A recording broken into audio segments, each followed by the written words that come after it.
Welcome to the Learning Academy. Today we will be focusing on our recipe of the day. Our favorite recipe today is curried chicken. Now, curried chicken can be served with fluffy white rice, rice and peas, roast breadfruit, fried dumplings, or you could choose to go and boil your dumplings and then boil bananas, boil yam, and also you could boil sweet potatoes or Irish potatoes. Now you could also choose to crush your Irish potato or your green bananas with butter and then add your curried chicken to this, and this would just be tasty and delicious. Try my suggestions, like, comment, share and subscribe, and let me know how your curried chicken dish turns out. Today's show, we will walk you through the process of creating the perfect curried chicken dish. First of all, you can choose to create this dish with chicken back.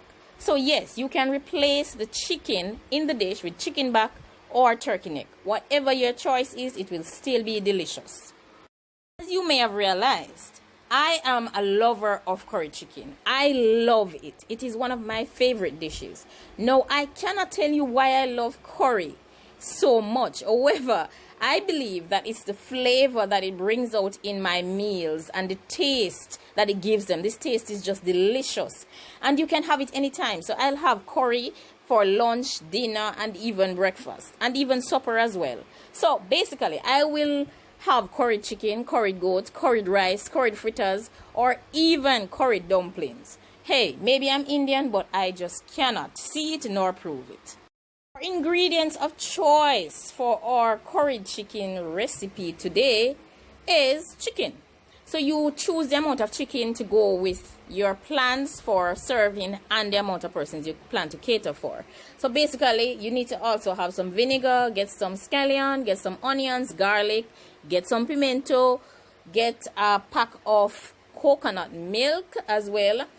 Get scotch bonnet. You have to have your curry powder, and you need your vegetable oil, some ginger, a little water, and maybe some flour to make some spinners, and also get some sweet potatoes or Irish potatoes. That should be able to help you as you go along the journey. So let us continue. Now, so first you're going to wash your chicken. So you can wash your chicken with vinegar, or you can choose to wash it with good old Jamaican lime, or basically some sour orange or regular orange. Just rinse off your chicken.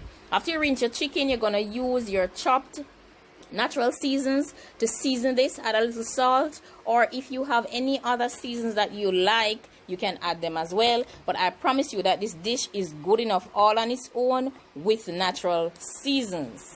Another good idea is for you to allow this seasoned chicken to marinate in the fridge. So cover it up, cover up your container, right, and put it in the fridge and leave it. Leave it for it to marinate. You can choose to do this overnight, or you can choose to do it early in the morning or an hour or two before you decide to prepare your curry chicken.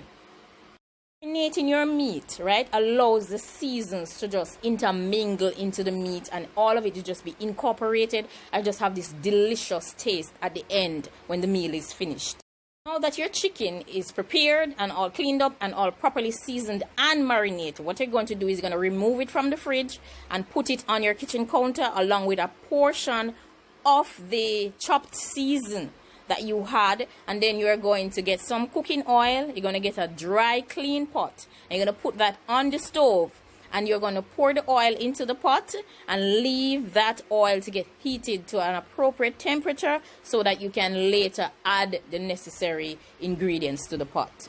That our oil is properly heated, what you're going to do is add some curry powder to match the portion of chicken that you are going to prepare, right? So after you've done that, you're going to use a fork to stir in the powder into the hot oil, and then just to let both of them combine. After they are properly combined and properly heated and you're getting the color that you would like, you're going to pour the chicken along with all the natural seasons into the pot.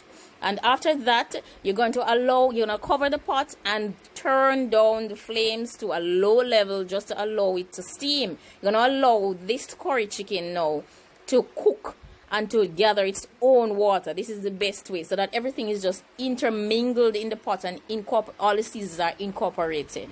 After that, you can open the pot again and add a little water, not a lot, because we don't want it to be like boiled. We really want this curry chicken to be done properly. Each time you open the pot, right, with the curry chicken, you want to take a fork or some other utensil to stir the contents of the pot, just to stir it so that everything is distributed evenly, because you want the curry to be distributed evenly, because remember that we did not season the meat with the curry this time. What we did was to add it to the oil, so we want all of it to be incorporated. We want the curry flavor to be all over it, and we want all of the natural seasons to move from the bottom, some of them to be at the top of the meat as well. Add your water occasionally. You ensure that it's not burnt, and you also ensure that the water is not completely out of the pot. You want water to be there to appropriately cook the meat that you have. So this meal will take about 35 to 50 minutes to prepare, inclusive of the preparation time for washing the meat and preparing the chopped seasons. I may have mentioned earlier, one way to do the curry chicken is to put the curry powder in the oil. But another way, and some persons may also prefer this way, is for you to, after you have completed adding the natural seasons and any other season that you want to add, for you to add the curry. And just use your hands to massage, or you could use a spoon to basically incorporate the curry onto the meat and then cover it up, and you can let that marinate in your fridge before following the processes that I outlined before. Curry should be ready in about 30 minutes basically, right? So, but before, you'd need to add the portion of season that I asked you to put aside. So those seasons would help to enhance the flavor again, because what is happening is that the first set of season would have been all cooked out, and you want to give it a new flavor, an additional set of flavor, so that when you cheer out this dish, it just have this great aroma. You can choose to do your rice the way you would like, but I prefer to basically boil a coconut milk, basically with some natural seasons, add some garlic, some pimento seed, add a little salt, and then what I will do is I'll make sure that I cook my peas beforehand, and I would put that in there if I'm doing the rice and peas. If I'm doing curried rice, I would basically just put in the curry along with the stock and add the rice. If it's white rice, I just add the rice to the stock as well. So thank